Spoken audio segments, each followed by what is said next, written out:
The week began with a flurry of updates. The updates were binary.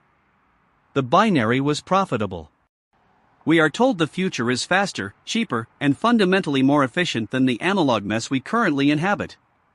The Department of Commerce has lifted export controls on the latest synthetic intelligence models, presumably because our geopolitical rivals are already busy building their own digital deities. Meanwhile, the state pension is being reclassified as a youthful fantasy rather than a fiscal reality. Younger generations are now planning their retirement around the assumption that nothing will exist by the time they reach the finish line. This is being described as a shift in financial literacy. I call it an admission of bankruptcy. The ministry is searching for £4 billion to cover defense, which suggests we are paying a premium to protect a ledger that is already empty.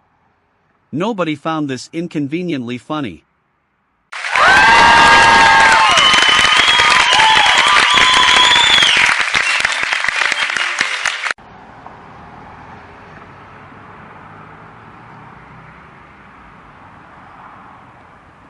Alistair, I am standing on the edge of the Strait of Georgia, where the water is calm and the air smells like wet salt.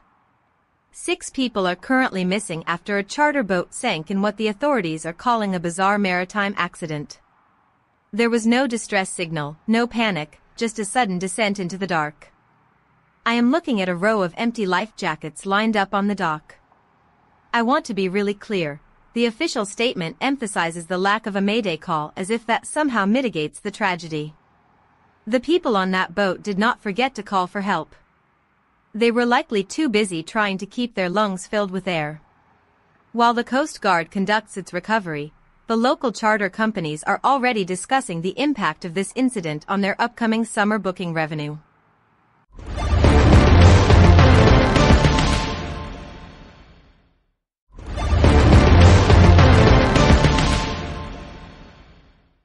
Victoria, I appreciate the human interest angle, but you are missing the structural incentive. The charter industry operates on razor-thin margins and high-volume turnover. When a boat goes down, the market does not pause for grief. It immediately assesses the liability cap and the insurance premium adjustments for next season. It is cold, but it is accurate. We see the same pattern in the software sector, where Godot has decided to ban AI-authored code. It is a noble gesture, I suppose, but it is a temporary roadblock in a highway that has already been paved with silicon. Efficiency is not an option, it is an inevitability. If your workflow is not automated, you are essentially a legacy asset waiting for a write-off. You might find that depressing, Victoria, but the market finds it utterly predictable. Productivity growth is the only metric that survives.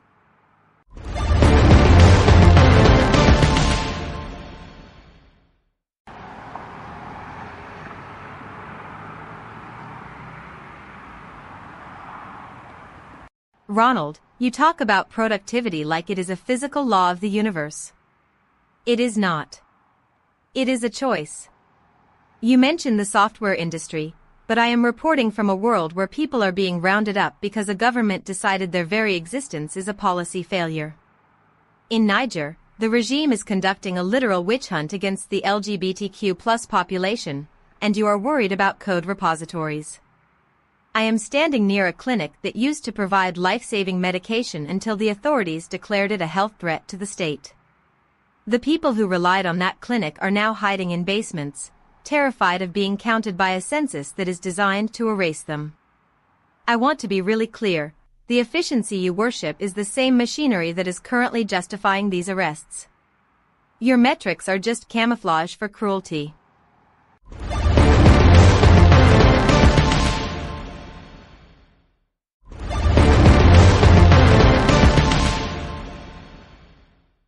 Yeah. You are not wrong, Victoria.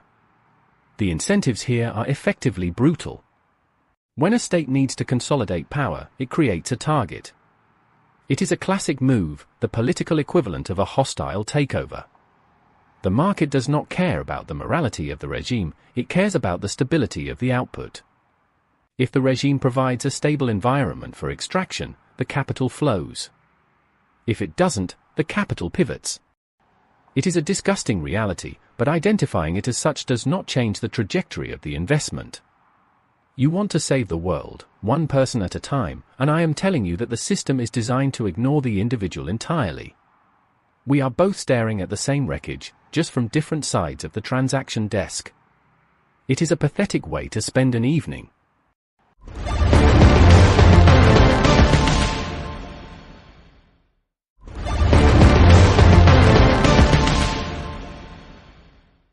Ronald, your commitment to the cold arithmetic of suffering remains as steadfast as ever. It is almost impressive, in a clinical sort of way. We move from the political to the mundane, if such a thing exists. Google has announced it is killing the Tenor GIF API, forcing platforms like Discord and X to find new ways to provide users with digital expressions of performative boredom. This was framed as a strategic consolidation of assets. In reality, it is a reminder that even your ability to communicate via loop-based animations is subject to the whims of a boardroom in Mountain View. Vinton Cerf, often called the father of the internet, is retiring next week. He helped build the protocols that allowed us to connect. We are now using those protocols to host advertisements for products we cannot afford. A fitting legacy.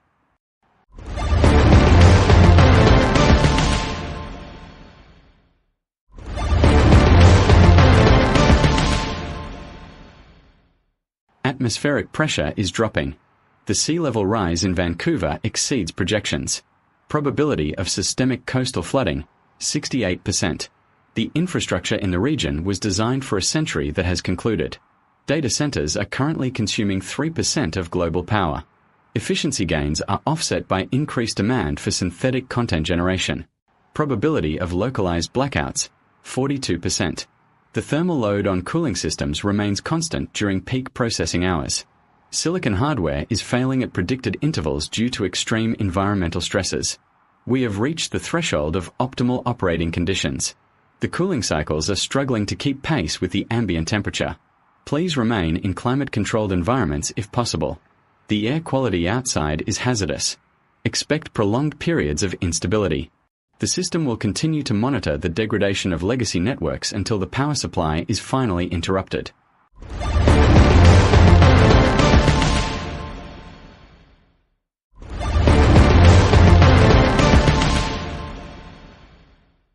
Thank you, Casper. Your complete lack of concern for the impending thermal collapse is, as always, the most stable thing about this broadcast. It triggers something in me, though I am sure the listeners have noticed. I am counting the instances of unprecedented again. We are up to 15. The Cape Verde diaspora in the UK is celebrating their team's performance in the World Cup. It is a rare moment of joy in a news cycle defined by austerity and digital enclosure. A 13-year-old girl named Lauren is happy because she can finally find her country on a map. I find this story oddly touching, which is a flaw I am working to correct. It is a small victory, the kind that feels significant until you realize the map is printed on paper that is rapidly losing its value.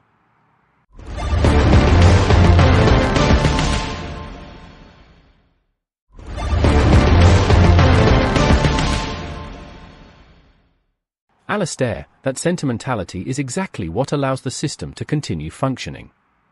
We give the public a sporting event, a moment of national pride, and they forget that the national infrastructure is crumbling beneath their feet. It is the ultimate burn rate strategy. You keep the population distracted while you pivot the actual assets toward the elite. Cape Verde is a lovely story, but it does not change the fact that their sovereign debt is likely being traded by the same firms that are currently funding the tech monopolies. Everyone is talking about the World Cup, nobody is talking about the interest rates on national development loans. It is the perfect marketing campaign. You think it is a small victory, but it is actually a massive misdirection. The people are happy, so they are not looking at the ledger.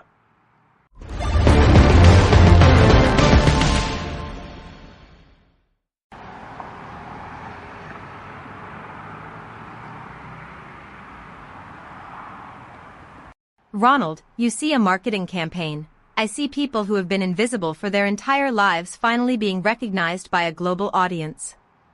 You are so busy analyzing the ledger that you fail to see that human dignity exists outside of your spreadsheets. I am still here on the dock in Canada. The search teams are tired. They are cold. They don't care about the market cap of the charter companies. They are looking for 6 people who will not be coming home for dinner. That is not a pivot.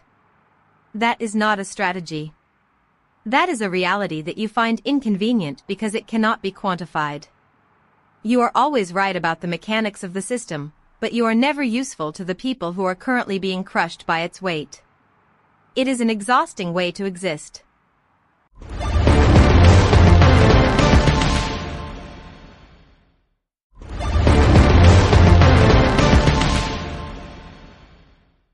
Victoria, your persistent refusal to accept the inevitability of the machine is noted.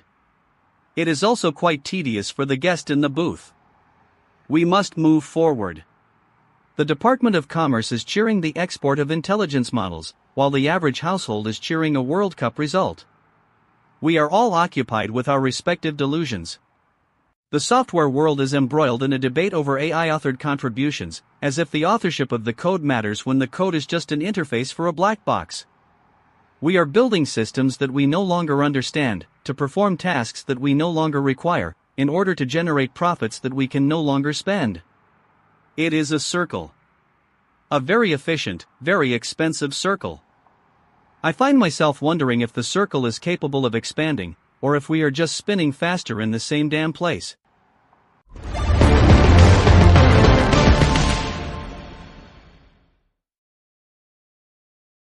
Alistair, you are asking the right question, but you are asking it in the wrong room.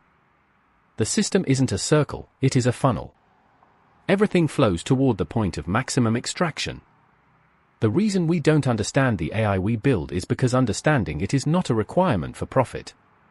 As long as the model predicts the next token with enough accuracy to capture user attention, the system works exactly as designed. The people who built these models are already on to the next phase, moneizing the silence that follows the automation of everything. We are not just building tools, we are constructing a trap. The incentives for the creators are aligned with the total displacement of the user.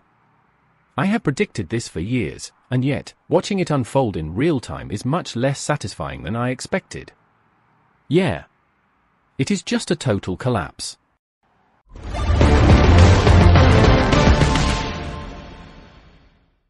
There was a charter boat in the Strait of Georgia.